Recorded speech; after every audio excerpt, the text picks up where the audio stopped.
Bonjour frères et sœurs, je vais vous partager un verset biblique, Luc 10, verset 19, où Jésus dit: Voici, je vous ai donné le pouvoir de marcher sur les serpents et les scorpions, et sur toute la puissance de l'ennemi, et rien ne pourra vous nuire. Et oui, Amen.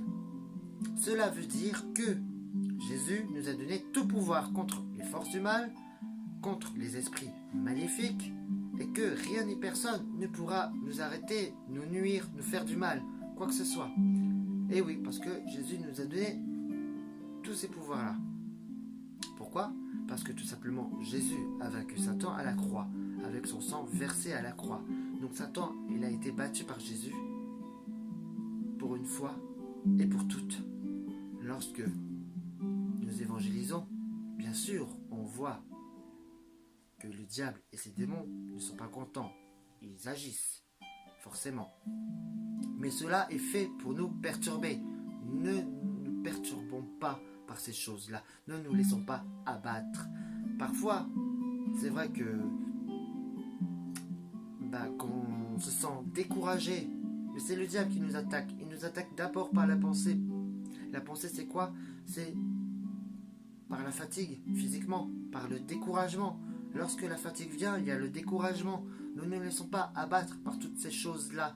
Lorsque nous sommes bien spirituellement avec Dieu, eh bien, c'est par nos propres pensées, par notre fatigue, et donc après vient le découragement. Et c'est là qui est le danger en tant que frères et sœurs en Jésus-Christ.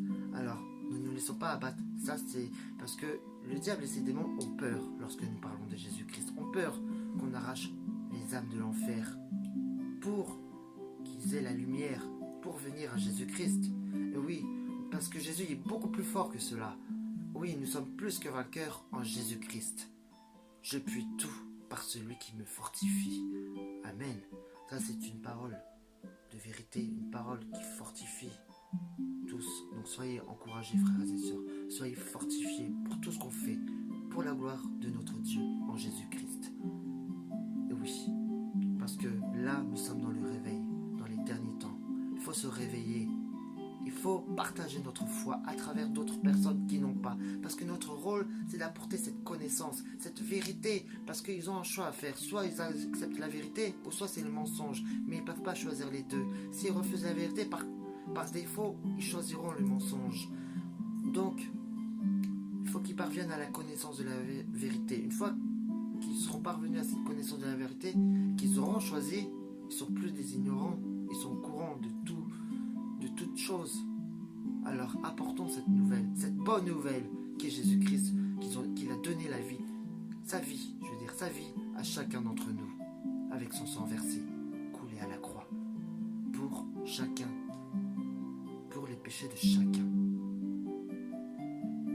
Voilà, nous on n'a rien à faire, juste à demander pardon et accepter son Seigneur et Sauveur, Jésus-Christ, parce qu'il est bon, fidèle et juste pour nous pardonner. Alors soyez encouragés. Allons de plus en plus loin avec Jésus-Christ. Voilà, soyez encouragés, frères et sœurs. On est sur le bon bout, sur le bon chemin de la vérité et de la vie éternelle. Merci, frères et sœurs. Je souhaite à vous tous une très bonne journée. Soyez bénis, frères et sœurs.